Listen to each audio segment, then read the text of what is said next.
We're still working on Section 179. During 2009, a firm acquires equipment for $980,000.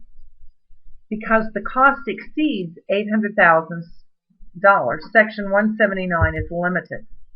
Let's look at the computation. The maximum Section 179 expense for 1 year, the first year, is $250,000. Now the total Section 179 property is $980,000. So if we subtract what the ceiling limitation is of $800,000, the difference is $180,000. So you take $180,000, subtract it from the maximum Section 179 deduction of $250,000, and that leaves a maximum Section 179 for 2009, $70,000. Now, during 2009, a firm acquires for $980,000 used equipment with a 7-year recovery period. Total deductions for Section 179 and depreciation for 2009 through 2011 are as follows. The 2009 Section 179 deduction, $70,000. The makers, now we're using that 7-year recovery percentage column, starting with 14.29%. So if we're out of the 980, we're taking $70,000 for a Section 179. Then we have $910,000. We multiply times that 14.29%, or $130,039. So when added to the year 2009, there's $200,039. For the next 2 years, year 2, which is 2010, you're multiplying the 910,000 times 24.49%. For 2011, you're taking the 910,000 times the next percentage, 17.49%. So you can see that 2010 was $222,859, 2011 $159,159. Now, we need to look at vehicles. They're different. So the Internal Revenue Code imposes limits on depreciation for certain vehicles.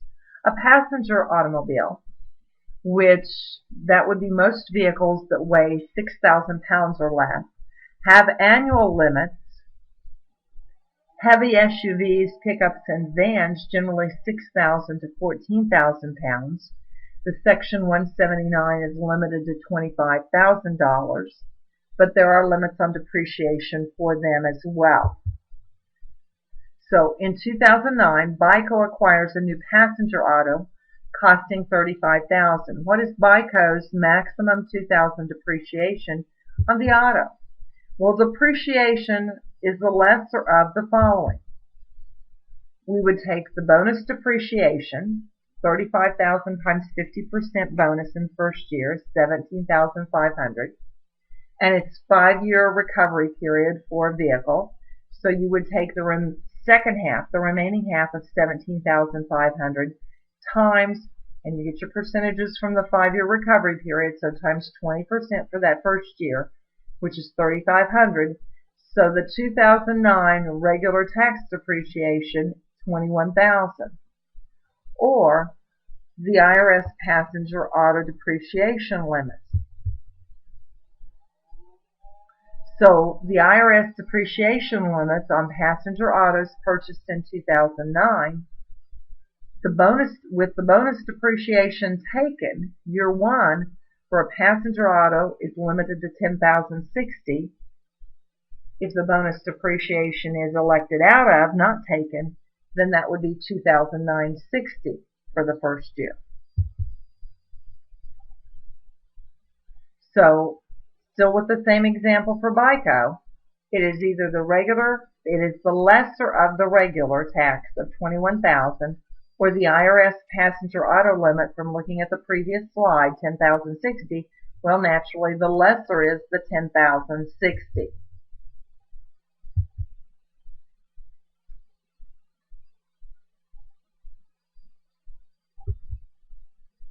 All right. In 2009, BICO acquires a new passenger auto costing $35,000, for which BICO takes bonus depreciation. So 2010, the depreciation is the lesser of, and we're taking that 17.5 from the previous slide, times 32%, which is the second year in a 5-year recovery period. That's 5,600, or the IRS passenger auto depreciation limit for the second year. And for the second year with bonus depreciation taken, we're looking at 4,800. So it is the lesser of the regular tax that we figured of 5,600, or the IRS passenger auto limit from the table of 4,800, and the lesser is the 4,800. Now, in 2009, BICO acquires a used passenger auto costing $35,000. 2009 depreciation is the lesser of, and we take the $35,000. There's not any bonus depreciation on a used vehicle, on a unused property. So 35,000 times, and it's 20% from the 5-year recovery period table. So we get 7,000, or the IRS passenger auto depreciation limit, which bonus depreciation not taken for that year one now is $2,960. So it's the lesser of 7,000, the regular tax, or $2,960. Well, the lesser again is the limiting table, making it $2,960. Now, for 2010, same used passenger, second year, the depreciation is the lesser of, and we would take that 35,000 times year 2 from the 5-year recovery period, so that's using 32%, that's 11,200, or the IRS passenger auto depreciation limit. And for year 2, with the bonus depreciation not taken, that's 4,800. So that means when we compare the regular, the 11,200, to the IRS passenger auto limit of 4,800, the lesser is the 4,800. Now, non-business use of vehicles. When a vehicle is driven for personal use, a corporation can still base depreciation on 100% business use if the value of the personal use is included in taxable wages on the employee's W-2. So if you, again, have somebody driving a corporation's business vehicle, then any personal use, if 20% of it's personal use, where that driver is taking it on family trips or to the store or any personal use, then that value has to be included in the W-2 for the corporation to get 100% business use for depreciation. A sole proprietorship owner can take depreciation only for the business use portion. So we'll have to look at prorating it and figuring it based on miles. Of the total miles driven for a particular year, how many miles are for business? So if we're talking about a vehicle being driven 10,000 miles, 7,500 miles of it is business use, then 7,500 divided by 10,000 makes it 75% business use. The remaining 2,500 out of the 10,000 miles, the 25% is personal and cannot be used as a business deduction. So here we have in 2009, a corporate car is driven 80% for business and 20% for personal use.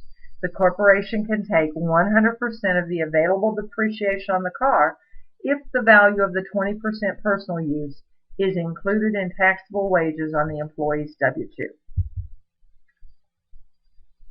In 2009, we have a sole proprietor, that's this individual owner, drives her car 80% for business and 20% personal use.